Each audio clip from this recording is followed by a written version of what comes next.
querida igreja, abrimos a nossa Bíblia no livro do profeta Zacarias, capítulo 9. Zacarias, capítulo 9, versículo de número 9. Livro do profeta Zacarias, capítulo 9, versículo de número 9. Louvado seja o nome de Jesus. Zacarias, capítulo 9, versículo 9. Louvado seja o nome do nosso Deus. Zacarias, capítulo 9, versículo 9. E o versículo de número 10. Enquanto você procura esse texto bíblico, gostaria de fazer a apresentação da irmã Solange Pérez. Solange Pérez está ali atrás do nosso irmão João. Solange, glória a Deus.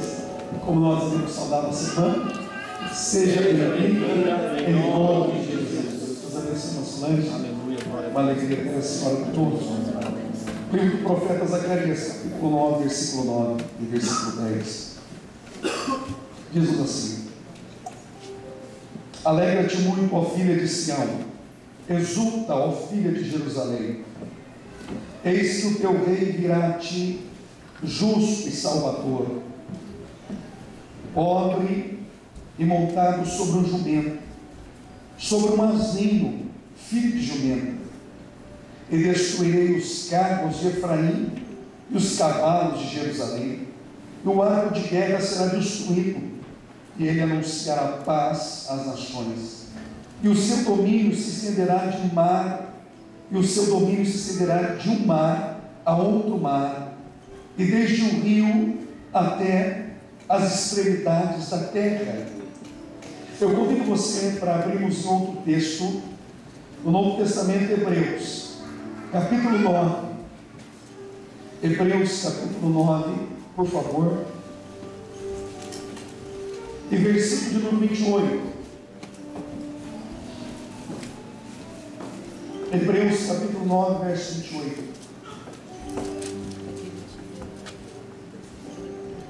Está escrito: assim também Cristo, oferecendo-se uma vez para tirar os pecados de muitos, aparecerá a segunda vez sem pecado aos que o esperam para a salvação. Aleluia, glória a Deus. Aleluia. Oh, glória. Poder tomar assim, irmãos, por favor. Glória a Deus. Essa noite, o assunto que Deus ele coloca no meu coração para compartilharmos é a respeito da segunda vinda de Jesus. Nós lemos o profeta Zacarias que ele viria montado sobre o jumento, filho de jumentinha. E isso aconteceu na primeira vinda de Jesus. Mas no versículo de número 10 está falando do seu reinado, quando ele reinará por 1000 anos sobre a terra. Mas na sua primeira vinda isso não aconteceu. Na sua primeira vinda ele veio como servo sofredor.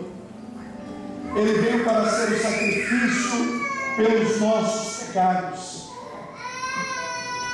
Mas Deus disse que ele viria, e a promessa de Deus, ela se cumpriu. Na plenitude dos tempos, Jesus veio montado sobre um jumentinho. Cumpriu-se aquilo que o profeta Zacarias ele havia vaticinado. Todavia, o reinado de Jesus, de mar a mar, o estabelecimento da paz, isso ainda não aconteceu. Mas não é porque não aconteceu na sua primeira vinda que isso não acontecerá. Nós temos uma promessa de Deus de que o Senhor Jesus ele voltará uma segunda vez. O texto que nós lemos em Hebreus 9, 28 diz que Jesus ele aparecerá uma segunda vez sem pecado para aqueles que o esperam para a salvação. A segunda vinda de Cristo é um dos assuntos mais distorcidos e um dos assuntos mais desacreditados. Muitos falsos mestres, eles negam que Jesus voltará uma segunda vez. Outros tentaram e ainda tentam marcar uma data para quando Jesus irá voltar. Outras pessoas, eles dizem que crê na segunda vinda de Jesus, todavia eles vivem como se Jesus não fosse voltar. São apenas cristãos que confessam com os lábios, mas com a sua vida não é visível a esperança viva em seus corações. A iminência da volta do Senhor Jesus, que Ele pode voltar a qualquer momento, a qualquer instante. Jesus, Ele pode voltar. Então a máscara do pseudo-cristianismo, ela cairá de uma vez. Meu Jesus. Porque então será manifestado aqueles que creem em Jesus, aqueles que esperam a sua vida. Os sinais da vida de Jesus, eles estão sendo intensificados nos nossos dias. Nós estamos vindo de um terremoto no Nepal, está acontecendo uma guerra na Arábia Saudita, no Iêmen. Nós estamos vendo guerra por todos os lados e terremotos em tantos lugares. Os sinais estão sendo intensificados. A situação do mundo, ela vai se tornando cada vez mais difícil. Paulo diz em 2 Timóteo capítulo 3, a partir do versículo 1, que nos últimos dias nos sobreviriam tempos difíceis, tempos trabalhosos, e ele separa os grupos de pessoas que estarão nesses últimos dias, dias trabalhosos que a igreja ela vai enfrentar. Ele diz no primeiro grupo que haverão homens blasfemadores. Os últimos dias serão dias difíceis, porque os homens serão blasfemadores, eles zombarão de Deus, eles zombarão da palavra de Deus, eles zombarão da obra expiatória de Cristo, e eles zombarão de tudo que é sagrado. Paulo diz que os últimos dias seriam assim, homens zombadores. Diz que os homens seriam irreverentes, profanos, sem respeito pelas coisas sagradas.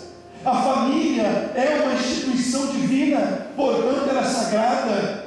Nós nunca na história humana vimos a família ser tão atacada como nos dias que nós estamos vivendo. E Paulo diz que os homens seriam irreverentes, eles não teriam respeito pelas coisas sagradas, eles seriam sem domínio próprio, eles seriam incontinentes, desequilibrados, insaciáveis quanto ao pecado. Eles seriam atrevidos, obstinados, incessantes em pecar. Mesmo depois de serem advertidos, eles não parariam de pecar, porque eles seriam atrevidos. A palavra de Deus diz que a igreja, ela atravessará esses dias difíceis, os últimos dias, os dias que nós estamos vivendo. Paulo diz que nesses últimos dias os homens seriam mais amigos dos deleites do que amigos de Deus. Eles seriam mais amantes dos prazeres, embora eles digam que são amigos de Deus, mas só é uma aparente piedade. Na verdade, eles são inimigos de Deus. Tiago capítulo 4, verso 4 diz que eles são amigos do mundo. E todos aqueles que se constituem amigos do mundo, eles são inimigos de Deus. Eles dizem que são amigos de Deus, eles dizem que amam a Deus, mas é apenas palavras destituídas de atitude. É os nossos últimos dias. Eles serão desobedientes aos pais, desonrarão, amaldiçoarão o seu pai e a sua mãe. É os dias que nós estamos vivendo. Uma falta de respeito pela autoridade paterna, filhos que se levantam contra os pais, filhos que não respeitam mais, pais a lata de lixo, filhos pais que abandonam seus filhos. É o que nós estamos vendo, o cumprimento da palavra de Deus. O segundo grupo, Paulo diz que os homens seriam egoístas, eles seriam idólatras de si mesmo, a autolatria. Eles pensariam apenas nos seus próprios interesses, eles seriam avarentos, fazem o que for preciso para ter dinheiro, por isso são idólatras. O seu Deus é o dinheiro. Paulo diz que nos últimos dias os homens seriam jactanciosos, presunçosos, orgulhosos. Eles gostam de se vangloriar, arrogantes, pensam que não precisam de ninguém, enfatuados, cheios de si mesmo, egocêntricos, ingratos, incapazes de dizer um simples obrigado. E o terceiro grupo, Paulo diz, serão cruéis. Nos últimos dias, os homens matarão, sequestrarão, estuprar, torturarão, roubarão por puro prazer. Não é por aquilo que eles tiram das pessoas, mas é pelo prazer de tirar algo de alguém. E quando nós olhamos os noticiários, é como que se nós estivéssemos vendo Paulo, vendo o que está acontecendo no nosso mundo, onde pessoas tiram a vida de outra pessoa, não para tirar aquilo que ela tem, não é por causa do seu dinheiro, do seu tênis, do seu boné, é pelo prazer de tirar uma vida. Os homens, eles seriam homens sem amor para com o próximo, inimigos do bem, pessoas sem amor para com os bons, não conseguem amar nem aqueles que lhes fazem bem, traidores, fingem-se de amigos, contudo, agem como a serpente, como um cão que se volta contra o seu próprio dono, desafeiçoados, sem afeto natural, sem respeito para com a família, sem respeito para com os filhos, sem respeito para com o seu cônjuge, implacáveis. Os homens serão irreconciliáveis. Quando eu digo homens, eu estou generalizando homens, mulheres e jovens, implacáveis, irreconciliáveis, incapazes de perdoar, sedentos por vingança. Serão caluniadores, inventam males para prejudicar o próximo. Esse é um tempo difícil para a igreja de nosso Senhor Jesus Cristo. Esse é um tempo difícil para a igreja do Senhor Jesus Cristo. Os problemas econômicos e financeiros, os problemas sociais, eles se agravam rapidamente. Nenhum governo consegue encontrar a solução para os problemas da nossa era. Nenhum governo. Não é só um problema da nação brasileira, não é só um problema na nação americana. As nações estão entrando em convulsão. Os governos não encontram a solução definitiva para os problemas da nossa era. Eles não sabem mais o que fazer. A filosofia materialista, ateísta e carnal e apostasia, elas dominam a terra.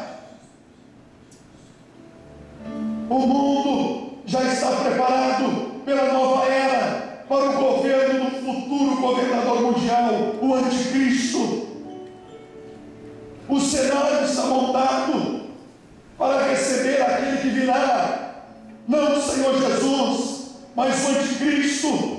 Os judeus já voltaram para a sua terra, a figueira floresceu, as outras árvores também floresceram. Em 1948, Israel novamente volta a ser um estado independente, e Jesus disse: olhai para a figueira, quando a figueira florescer e as outras árvores em volta brotarem, vede que está próximo o fim de todas as coisas. Ezequiel 37 diz que as nações foram a sepultura aonde Israel foi sepultado, mas Deus disse que os levaria para o cativeiro, mas Deus disse que os traria da sepultura. No ano de 1948, nós vemos a nação ressurgindo a sepultura se abriu e os judeus, eles voltaram para a nação de Israel. A figueira floresceu, as árvores também brotaram. Os judeus estão na sua terra, eles estão aguardando a vinda do seu Messias. Os sinais da volta de Jesus são visíveis e se intensificam diante dos nossos olhos.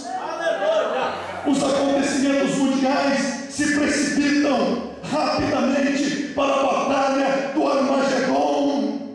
A segunda vinda de Jesus é um fato real, não é uma utopia, é um fato. Jesus Cristo, Ele voltará uma segunda vez para buscar aqueles que o esperam. Na primeira vinda, Ele vem como servo sofredor, o Cordeiro de Deus que tira o pecado do mundo, mas na sua segunda vinda, Ele vem glorioso para salvar a sua igreja.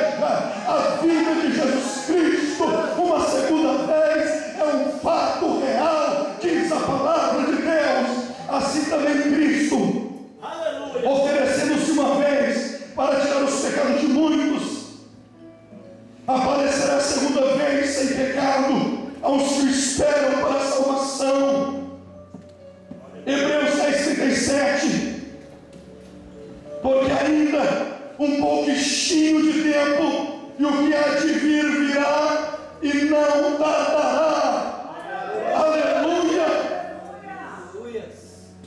Na sua primeira vinda, o Senhor Jesus, Ele nos resgatou do domínio do pecado. Romanos 6,14.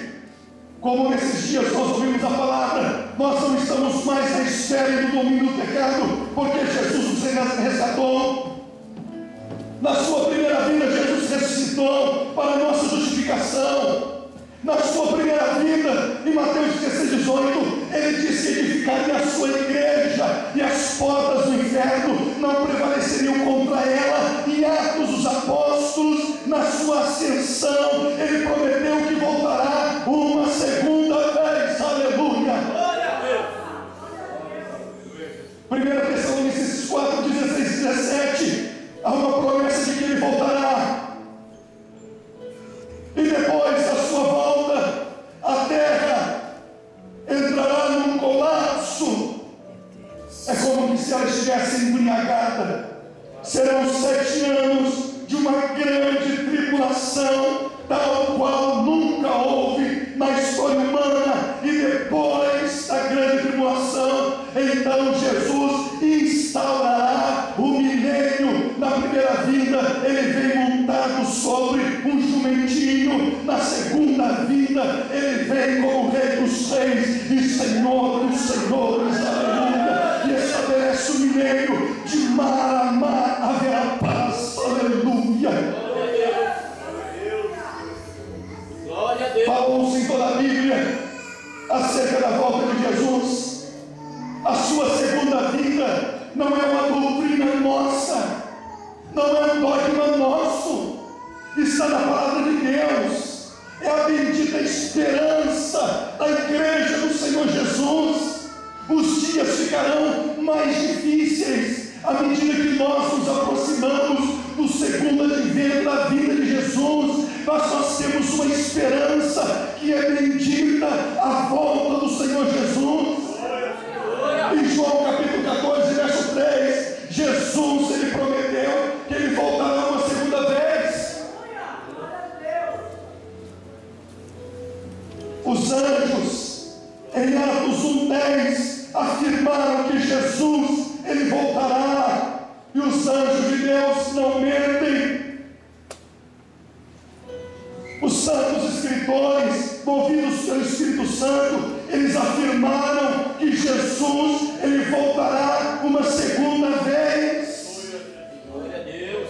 Daniel 7:13, Zacarias 14:14, Malaquias 3:2, Hebreus 9:27-28. Nenhuma profecia é de particular interpretação. Todos que registraram as Escrituras, eles foram movidos pelo Espírito Santo de Deus. E o Espírito Santo, que é Deus, usou estes homens para registrar que Jesus vai voltar uma segunda vez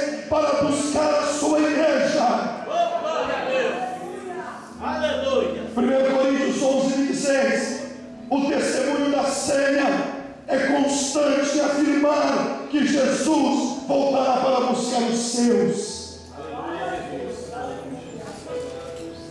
O termo arrebatamento deriva da palavra raptus, originalmente de um verbo raptare, em latim, que significa tirar, arrancar, tomar das mãos alguma coisa de forma violenta. O termo latino raptus equivale a arpazo em grego, que é traduzido por arrebatamento em 1 Tessalonicenses capítulo 4 e versículo de número 17. Depois nós, os que ficarmos, seremos arrebatados juntamente com eles nas nuvens, a encontrar-os nos ares. Assim estaremos sempre com o Senhor. Aleluia. Arpazo é tirar com força, de forma violenta. O arrebatamento da igreja, segundo a Bíblia de Jesus, ela é descrita em 1 Coríntios 15 e 1 Tessalonicenses capítulo 4, e se refere a uma retirada brusca e inesperada da igreja do mundo. Aleluia. É isso que Jesus fará. À meia-noite ouviu-se o clamor: aí vem o noivo. Aleluia. E de uma forma inesperada, sobrenatural, a igreja será tirada deste mundo e seremos transportados às regiões celestiais para estarmos unidos eterna e plenamente com o Senhor Jesus. Aleluia. Essa é a nossa bendita esperança. Aleluia. A Bíblia é clara, ela não admite especulações. O arrebatamento dar-se a qualquer momento, a qualquer instante. A Bíblia diz que Jesus, ele virá como um ladrão à noite. Vigiemos para que esse dia não nos surpreenda. Estejamos em constante vigilância, porque de uma forma sobrenatural e com força ele tirará a sua igreja do mundo.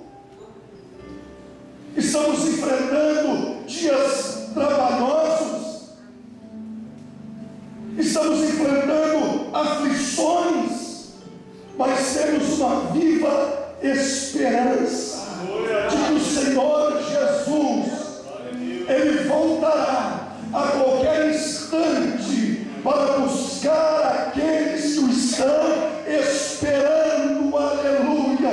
Por isso vigiemos, estejamos em vigilância. O Senhor Jesus virá inesperadamente e surpreenderá muitos que, ao invés de estarem vigiando, encontrar-se-ão embriagados com os cuidados e os prazeres do mundo. Mateus 24, 37 a 39. Que nós estejamos em vigilância constante. Mateus capítulo 24,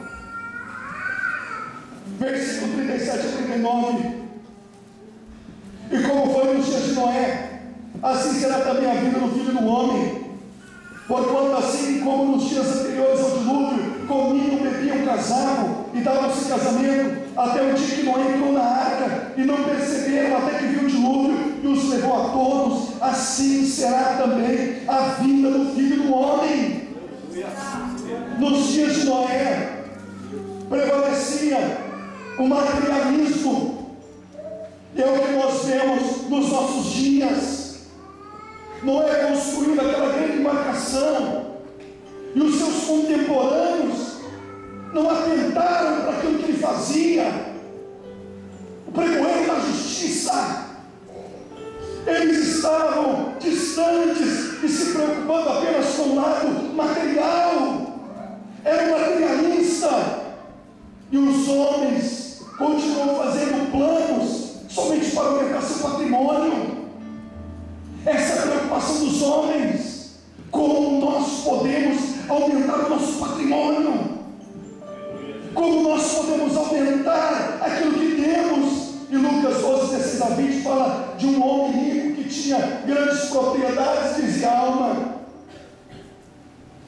do depósito, come, bebe, folga para muitos dias. E ouviu-se uma voz dos céus que dizia: louco, nessa noite pediram a tua alma e o que tens preparado para quem será? Deus tem misericórdia.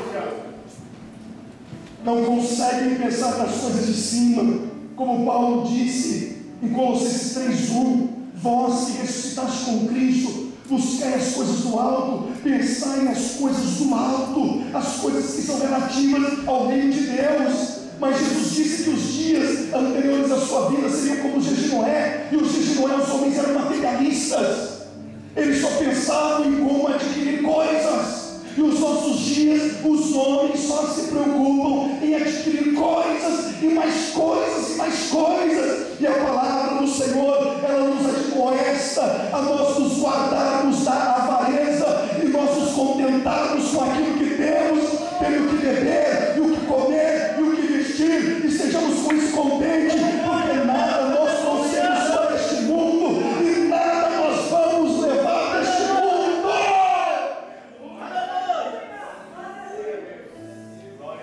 Aleluia, Jesus.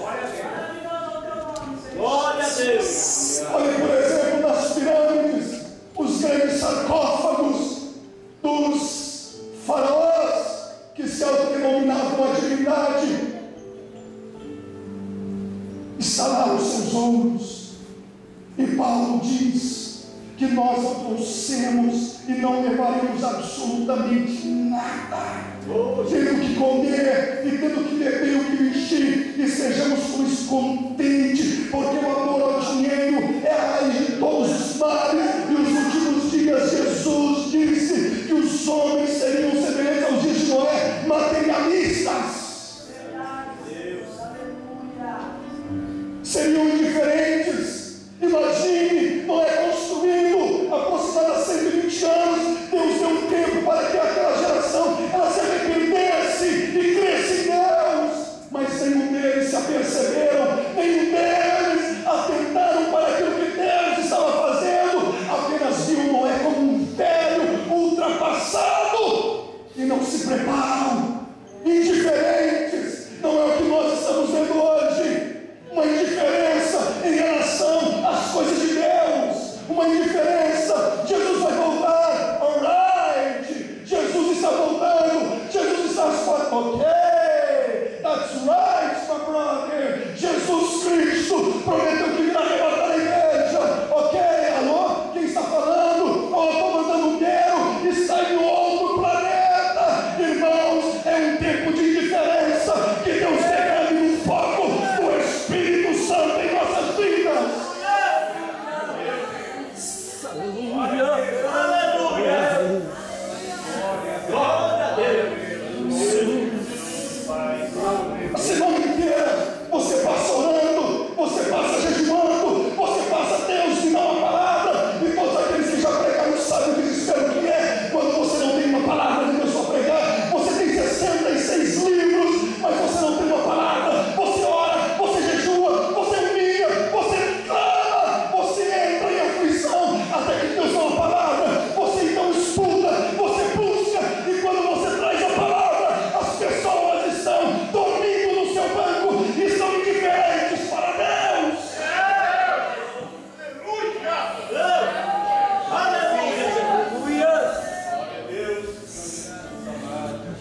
Eu estou aqui em nome do Deus de Israel, porque no meu nome eu não suportaria estar aqui. Indiferença, indiferença para com as coisas de Deus, violência. A terra estava cheia de violência nos dias de Noé, e o mundo nunca esteve tão violento como hoje. Nunca. Uma violência descomum, não só na nação brasileira. Você vê os crimes mais hediondos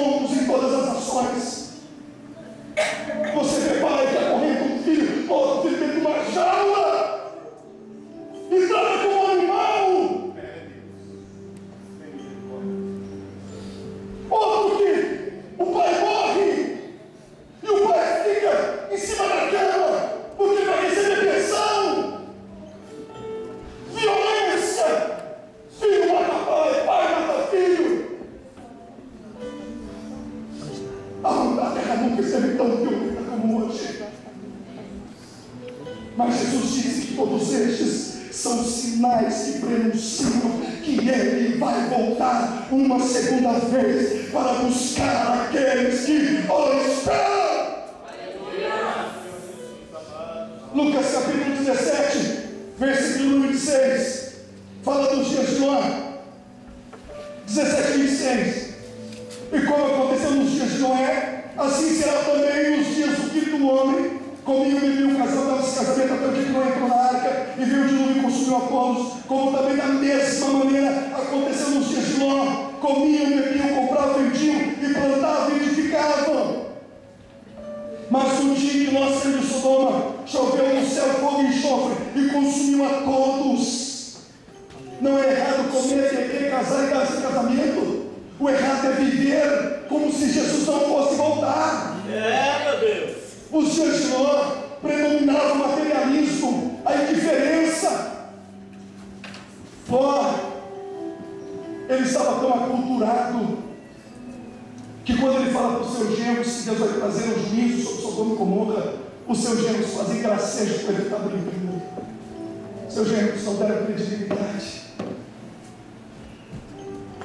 Os homens daquela cidade, nós conhecemos o relato bíblico, eles queriam ter relações com os anjos que foram ali, e Jesus disse, está dizendo, assim como aconteceu nos dias de Noé, como também da mesma maneira aconteceu nos dias de Ló.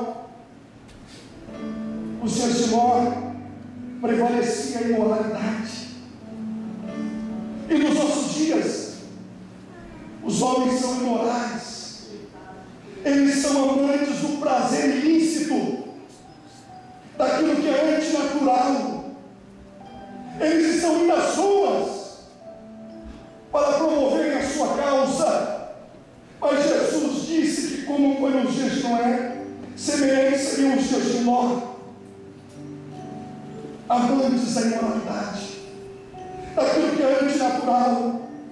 E Deus julgou Sodoma e Gomorra e preservou a família de Ló. Jesus, Ele vai voltar, irmãos. Aleluia, glória a Deus. Existem pessoas que não acreditam. É verdade. Existem falsos mestres que estão aqui.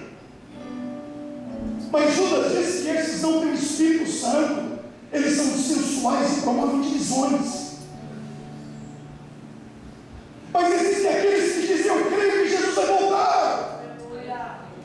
Mas eles vivem como se Jesus não fosse voltar. Mesmo com os sinais se intensificando diante dos nossos olhos, e Deus nos falando para vigiarmos, despertarmos, porque o Senhor já está às portas. Alguns ainda estão dormindo. Que Deus envie essa noite um vento veemente, impetuoso, e que a casa seja novamente cheia, e que haja o batismo com o Espírito Santo de Deus, para que a esperança do arrebatamento seja reavivada no coração da igreja. Viva la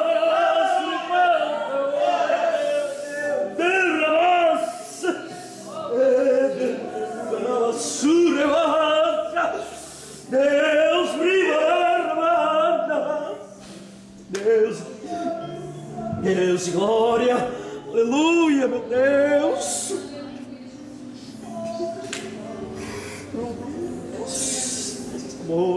Amor, Jesus. Aleluia. Instantes antes do arrebatamento, ao descer Cristo do céu para buscar a igreja, acontecerá a ressurreição dos que morreram em Cristo.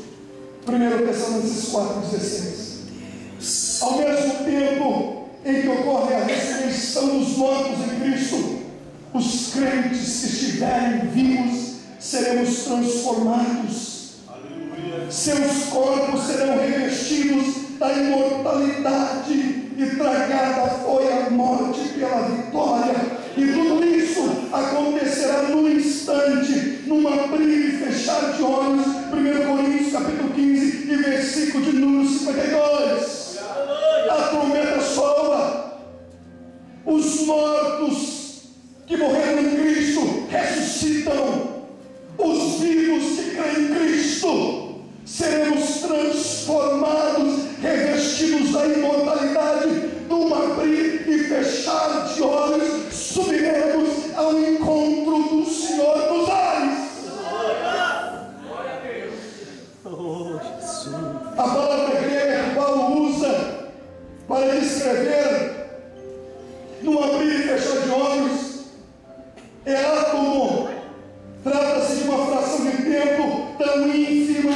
que não comporta divisão, num abrir e fechar de olhos, um instante pequeno demais para ser mensurado pelos instrumentos humanos. O arrebatamento da igreja não será um processo, é um milagre de Deus, é uma operação sobrenatural, aleluia, é o que desafia as leis da física e das demais ciências. Ao tocar a trombeta, aleluia, aleluia, os mortos ressuscitam que creram em Cristo, os vivos seremos transformados, revestidos de imortalidade, num abrir e fechar de olhos, subiremos ao encontro do Senhor. A física, a química não explica isto.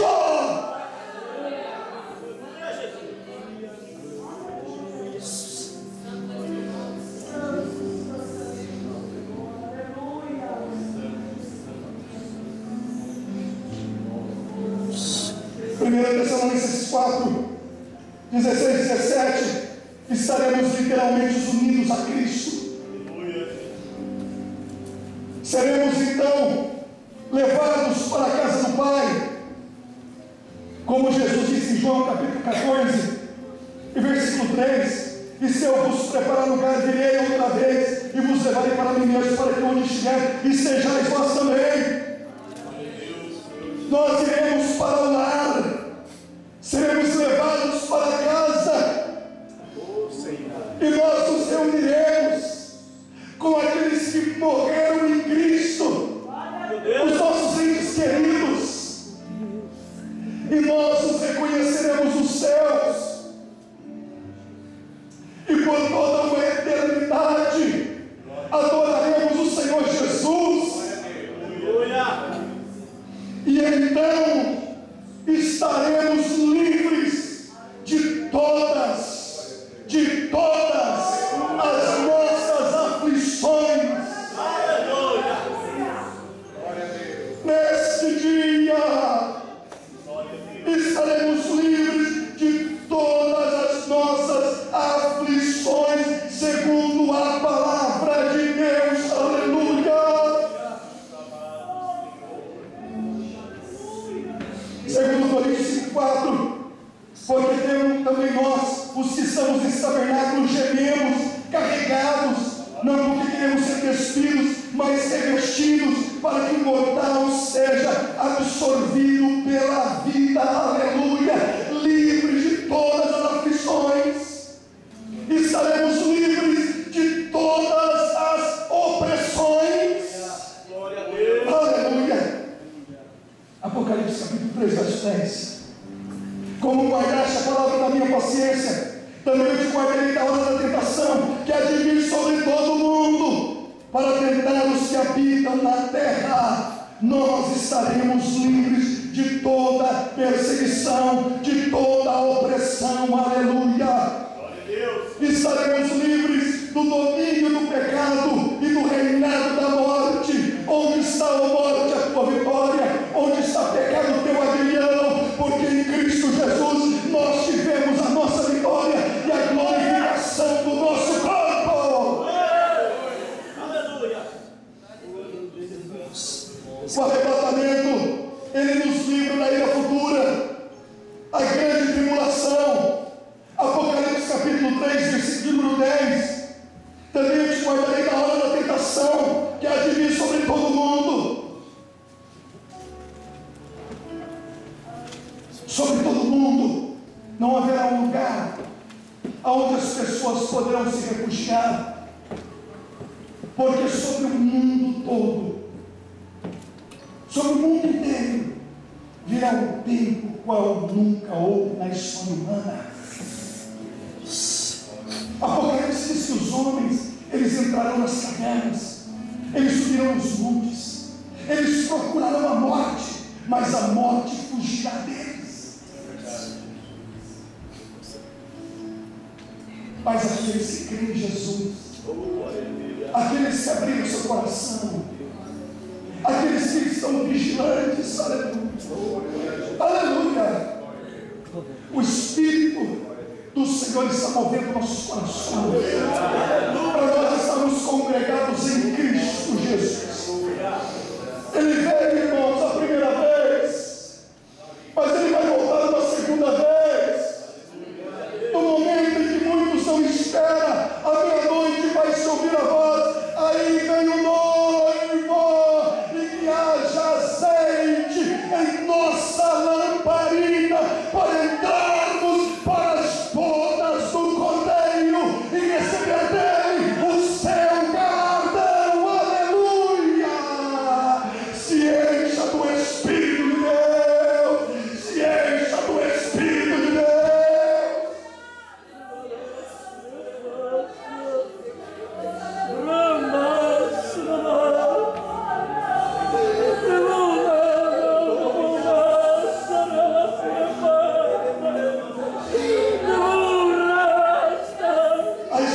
dá para mensurar, e nós estaremos para sempre na presença dEle, adorando a Ele, livre de todas as aflições, livre de todas as angústias. Essa é a fonte de esperança, de consolo de todos os crentes que sofrem. Para você que sofre, este é o consolo de Deus nesta noite, para que Jesus virá. Mesmo Jesus, mesmo Senhor, mesmo Jesus. Em 1 Tessalonicenses capítulo 4, versículo número 15, Paulo escreve à igreja de Tessalônica. Ele usa o pronome nós, dizendo-nos, pois, isso, pela palavra do Senhor, que nós, os que ficamos vivos para a vida do Senhor, não precederemos os que dormem. Paulo usa o pronome nós, pela viva esperança que ele tinha de que Jesus poderia voltar naquele período. E ele comunica a mesma esperança para os irmãos de Tessalônica. Quando você lê o capítulo 1 e quando você lê o capítulo 1 da segunda carta, eles estão passando uma severa perseguição, eles estão sendo afligidos, e Paulo escreve para os novos convertidos para os consolar e para dizer que Paulo esperava a volta de Jesus ainda estando vivo, e os irmãos de Tessalônica esperavam a volta de Jesus ainda eles estando vivos. Em Filipenses 1, 21 e 22, Paulo deseja estar com Cristo de qualquer maneira, tanto partir como esperar na carne o retorno de Cristo. Ele diz para mim: viver é Cristo e morrer é lucro, mas de ambos os lados sou minha perda, tendo o desejo de partir e estar com Cristo, porque isso é muito melhor. Paulo esperava Jesus nos dias da sua vida, ele tinha essa esperança. A Bíblia Sagrada, ela insiste que anelemos e esperemos contínua e confiadamente a volta do Senhor Jesus. Ouça por gentileza. A esperança de que veremos Jesus antes de morrer deve estar bem viva em cada um de nós. Vou repetir. A esperança de que veremos Jesus antes de morrermos deve estar bem viva em cada um de nós, como escreve Paulo e os irmãos em Tessalônica. Eles não estavam esperando a morte, ainda que a morte é um fato da história humana. Eles não estavam esperando o anticristo, eles estavam esperando a volta de Jesus. Aleluia. Talvez alguém entrou aqui: eu estou esperando a morte. Não, ela vai vir a qualquer instante, eu não sei quando. Alguns jovens do Brasil, do Rio Grande do Sul, com muito respeito, eles foram para uma noite de entretenimento numa discoteca, e cerca de 220 deles não voltaram para casa. Eles estavam fazendo faculdade no ano de 2011. Quantas mil pessoas estavam fazendo planos para o dia seguinte, aqui na região de Senai, quando a terra tremeu, o terremoto seguido de tsunami, e nós vemos nos vídeos a água entrando na cidade e levando carros e casas, e pessoas desesperadas, pessoas que fizeram um plano. Amanhã, o ano que vem, mas nós não sabemos o que produzirá o dia. Eu não sei quando nós partiremos dessa vida, eu não sei quando o Senhor vai nos chamar. Mas esses irmãos, embora sabendo que a morte era uma realidade, eles não estavam esperando a morte, eles estavam esperando a volta de Jesus. Eles criam que Jesus voltaria nos seus dias. Aleluia! E essa esperança que tenho no meu coração, aleluia,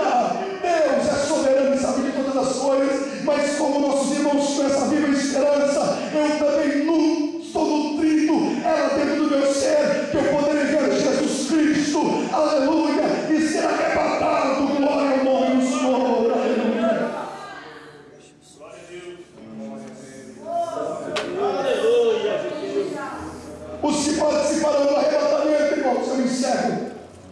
Os santos, aqueles que foram separados por Cristo Jesus, para vivermos em santidade,